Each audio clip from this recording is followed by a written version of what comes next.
que je vais réunir. Hop. Je rajoute mon petit sous-ligne. Après, on peut avoir des saisies. Alors, je vous rappelle que l'objectif, ça va être de faire une to-do list.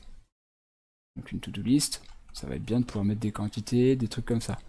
Donc, pour mettre des quantités, ou des volumes, ou des trucs comme ça, on aura besoin de faire une saisie d'un nombre. Salut Nili. On va avoir besoin de faire une saisie d'un nombre. Et la saisie d'un nombre, encore une fois, on va reprendre l'input, et on prendra un input de type number.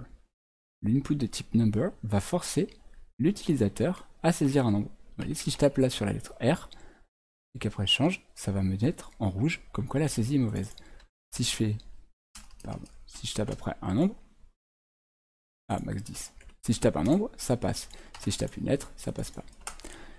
Les champs de type nombre, donc number, là encore je lui ai mis un petit nom, on peut le paramétrer. Donc là il y a quelques paramètres que j'ai mis pour l'exemple. Par exemple ici, le minimum qui va être accepté ici, ce sera 1.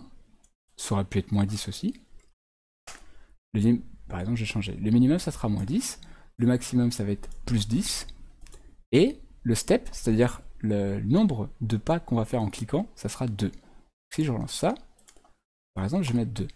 Quand je vais faire défiler, ça va monter. Merci Nili, c'est cool. Merci pour les 50 bits. Ça réveille tout le monde, c'est bien. Tu mets tout le monde en forme. Quand je vais cliquer sur les petits sélecteurs à droite et à gauche, ça va monter de 2 en 2. Ça ne m'interdit pas de faire une sélection à la main pour mettre par exemple 3. Pourquoi il m'a surligné? Et donc après, on peut descendre aussi avec les flèches du clavier. Et le minimum sera moins 10. Si je mettais moins 14, ça va me dire en rouge que c'est pas bien, c'est pas une valeur attendue. Donc voilà. Et en dessous, pareil. Je vous ai montré un autre type qui est le type range. Le type range, ça va vous permettre d'avoir un espèce de slider comme ça, qui va prendre ses valeurs entre 0 et 100. Et là, la step, donc le pas de mon slider, vous voyez, il saute par cran, ça va être de 5 en 5. Si j'avais mis par exemple 10 en 10, l'impression de cran, elle va être plus large. Vous voyez, il fait des grands bonds. Si j'avais mis 1, il aurait été beaucoup plus fluide dans le déplacement. Et c'est beaucoup plus souple. On n'a pas des sauts comme tout à l'heure. Parce que là, on passe de 1 en 1 en 1 en 1.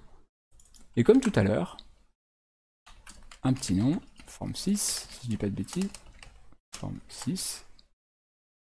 Comme tout à l'heure, il suffit d'accéder à la value pour avoir la valeur que l'on souhaite. Donc là, si par exemple je mets 4, clic, clic, clic, ça vaut 4.